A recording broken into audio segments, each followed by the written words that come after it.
কয় ভাই কয় বোন?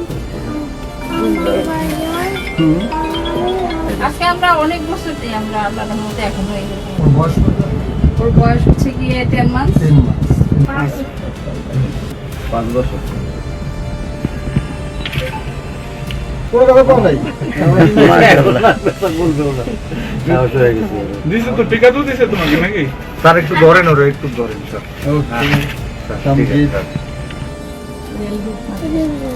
কে সাথে কে আসছে? কি হয় তোমার? তোমার মাম? ওকে। ও তোমার কয় ভাই কয় বোন? কয় ভাই কয় বোন?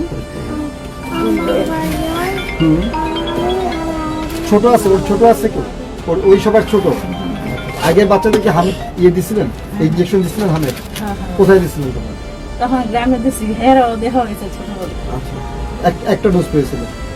না ও পুরা জানতা সরকারি রুটিন পাইছে। 2 ডোজ পেয়েছে। রুটিনে বিয়ে তারপর করে আবার রুটিন। আর আছে? তোর কি আরেকটা ডোজ লাগবে? না এখন না না, এখন ক্যাম্পেইন আছে। বুস্টার ডোজ হিসেবে দাও। হ্যাঁ। Booster dose. Final dose. ধরে না এমনি সঞ্জিত। তুমি দেখছো তোমার নাম লিখছে এখানে? হ্যাঁ, তুমি নাম পড়তে পারো? পড়তে পারো? কেন পড়তে পারো না? তোমার একটা ছবি দেওয়া উচিত ছিল, না কি বলো, তাই না? হ্যাঁ? না। মা আমরা আপনার বাসা হলো মালিবাগ? মালিবাগ পাস। Thank you thank you. মানুষ দেখতে ঠিক আছে।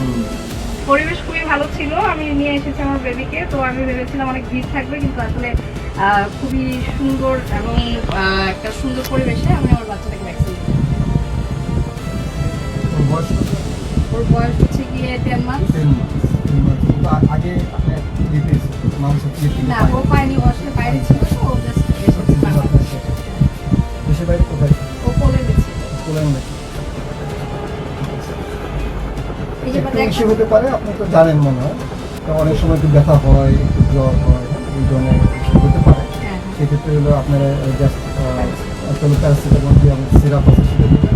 আর যদি একটু বেশি প্রবলেম হয় কোনো ইলেকট্রিশিয়ান শিশু বিশেষজ্ঞ আপনি এটা কোনো খুব জটিল হওয়ার কোনো কারণ নেই। আচ্ছা। একটু মাসে মাসে ভাব হয় অনেক সময়, একটু বিষয় এই ইঞ্জেকশন, যে কোনো ইঞ্জেকশন দিলে আমরা পুশ করে এই ধরনের ঘটনা ঘটে।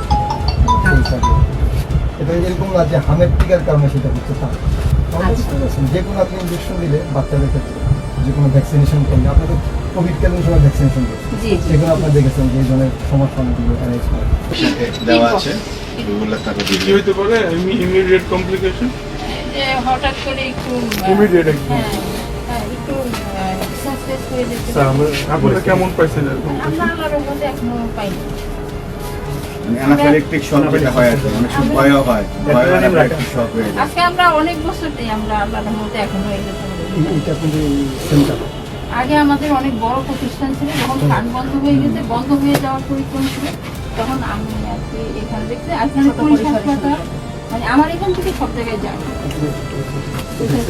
এখান থেকে সব জায়গায় যায়, কিন্তু এখানে একটু কম। এটা তো ইউএস এইডস ছিল, ইউএস না, এইডস। এখানে কম, কিন্তু অন্য অন্য জায়গায় একটু কিছু হ্যাঁ, আপনাকে খবর নেব।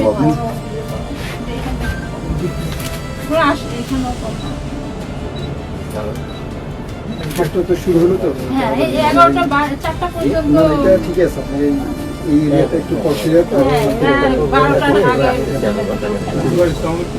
হামের একটি টিকাদান নিয়ে যে সারা বাংলাদেশে যে আতঙ্ক হয়েছে যে হাম রোগ নিয়ে, এবং সেখানে আপনারা দেখেছেন যে প্রথমেই একটি মিসকনসেপ্ট চলে গিয়েছিল যে সেখানে মানুষের হামে যে অসংখ্য মৃত্যু এরকম একটি কথা বলেছিল, কিন্তু সেখানে আমরা এই পর্যন্ত সরকারি হিসাব মতো আমরা দেখতে পেয়েছি যে হামে নিশ্চিত করে ভাবে যারা হামে ডায়াগনোসিস হয়েছে তাতে মারা গেছেন এই পর্যন্ত 24 জন, এবং সন্দেহজনকভাবে সংখ্যাটা একটু বেশি, সেটা 150 কাছাকাছি, কিন্তু আপনার ডায়াগনোসিস হয়েছে এই পর্যন্ত হামের, সেখানে ডায়াগনোসিস হয়েছে এই পর্যন্ত 2500 মতো যে কনফার্মেটিভ ডায়াগনোসিস সেখানে হয়েছে। সারা বাংলাদেশেই সরকারি ব্যাপারে সেখানে যে জনগণের যে উদ্বেগ, সেই উদ্বেগের পাশাপাশি সরকার কিন্তু খুব দ্রুত সে ব্যাপারে ব্যবস্থা নিয়েছেন, এবং আপনারা দেখেছেন যে পরবর্তীতে সরকার তার নিজের এবং তার যে বাংলাদেশ জাতীয়তাবাদী দলের পক্ষ থেকে সে ব্যাপারে এগিয়ে এসেছে, এবং বাংলাদেশ জাতীয়তাবাদী দলের পক্ষ থেকে আমরা অ্যাজ এ টিম হিসেবে রাজশাহীতে পরিদর্শন করে এসেছি এবং পরবর্তীতে আমরা একটি গোল টেবিল বৈঠকের মধ্যে আমরা একটা আলোচনার মাধ্যমে সরকারকে অবহিত করেছি এবং সেখানে আমরা জানিয়েছি যে কিভাবে এইটিকে আরও দ্রুত সম্প্রসারণ করা যায় এবং কিভাবে এই হামের টিকাদান কর্মসূচিকে সাকসেসফুলি করা যায় সে ব্যাপারে আপনারা দেখেছেন এবং সরকার সে ব্যাপারে যথেষ্ট উদ্যোগ নিয়েছে এবং সেটি কিন্তু যদিও সরকার অল্প দিনের একটি সরকার কিন্তু তারপরেও যেহেতু একটি শিশু মারা গেলেও সেটির দায়িত্ব কিন্তু সরকারের উপরে এসে পড়ে তাই পূর্ববর্তী যারা যেই হামের যে ভ্যাকসিনেশন যে জটিলতাটা তৈরি হয়েছিল আমি পূর্বেও সেটি বলেছি সেই জটিলতার কারণেই কিন্তু এই হামের ভ্যাকসিনেশন নিয়ে এখনকার যে আমরা বলে থাকি যে মিডিয়াতে আপনাদের মাধ্যমে যারা জানেন যে কিছুটা প্রবলেম হয়ে অসুবিধার সম্মুখীন হয়েছিল তবে সেটি সরকার ভালোভাবেই সম্পন্ন করার চেষ্টা করছেন এবং আপনি জানেন যে আজ থেকে ঢাকা সিটি কর্পোরেশন সহ সকল সিটি কর্পোরেশনে সেই হামের টিকাদান কর্মসূচি চলছে এবং 5ই এপ্রিল থেকে কিন্তু এটি প্রায় 18টি গুরুত্বপূর্ণ জেলাতে যেখানে হামের প্রাদুর্ভাব দেখা দিয়েছিল এবং সেখানে কিন্তু আপনার টিকাদান কর্মসূচি শুরু করেছিল এবং সেটি অব্যাহত আছে এবং এটি মে মাসের পর্যন্ত চলবে এবং সেখানে কিন্তু এই টিকাদান কর্মসূচি যেন সাকসেসফুলি করা যায় সে ব্যাপারে সরকার একটি টার্গেট নিয়ে গিয়েছেন এবং এখন এই ঢাকা সিটি কর্পোরেশনে প্রায় যে দেখা যাচ্ছে যে প্রায় 4.5 লাখ যে টার্গেট ঢাকা সিটি দক্ষিণের যেটা প্রায় 4.5 লাখ শিশুকে টিকাদানের আওতায় নিয়ে আসা হবে এবং সেখানে প্রায় 450 সেন্টার যেটি করা হয়েছে সেখানে ছোট বড় সেন্টার মিলে সেখানে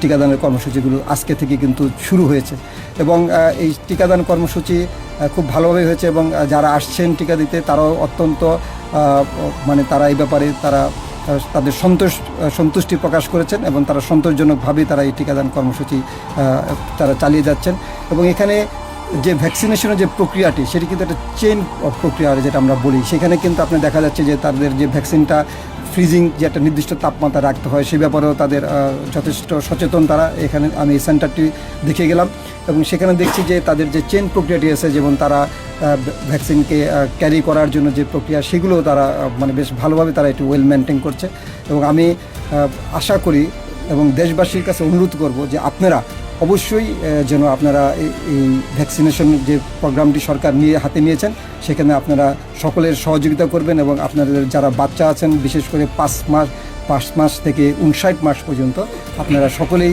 এই টিকাদান 6 বছর যেটা আমরা বলি 6 মাস থেকে 59 মাস পর্যন্ত যে টিকাদান কর্মসূচিটি চলছে সেই টিকাদান কর্মসূচিতে আপনারা সকলেই অংশগ্রহণ করবেন এবং আমাদের এখানে বিশেষ করে আমাদের বাংলাদেশ জাতীয়তাবাদী দলের স্বস্বাস্থ্য বিষয়ক সম্পাদক বাংলাদেশ মেডিকেল বিশ্ববিদ্যালয়ের রেজিস্ট্রার অধ্যাপক ডক্টর মোহাম্মদ নজরুল ইসলাম তিনি এখানে উপস্থিত আছেন এবং ডিজি হেলথ থেকেও আমাদের প্রতিনিধিরা আসছেন এবং ইউনিসেফের প্রতিনিধিরা আসছেন তারা সকলেই এই ব্যাপারে সহযোগিতা করছেন এবং সরকারের যে এই ব্যাপারে খুব তারা প্রম্পট কাজ করছেন সেটা বোঝাই যাচ্ছে যে ডিজি হেলথের প্রতিনিধি রয়েছে এবং তারা উচ্চপদস্থ কর্মকর্তা তারা এখানে সরাসরি এখানে হাজির আমি তাদেরকে পেয়েছি এবং তাদেরকে আমি ধন্যবাদ জানাচ্ছি যে তাদের এই টিকাদান কর্মসূচিটি যেন তারা ভালো করে ওভারলুক করেন এবং পরিদর্শন করে অন্যান্য সেন্টারগুলো যেন তারা দেখেন এবং সেই ব্যাপারে তাদের আমি এই উদ্বোধনী ঘোষণা করছি এই ভ্যাকসিনেশন প্রোগ্রামের এবং তাদের এই কার্যক্রমটি সফলভাবে হোক সে ব্যাপারে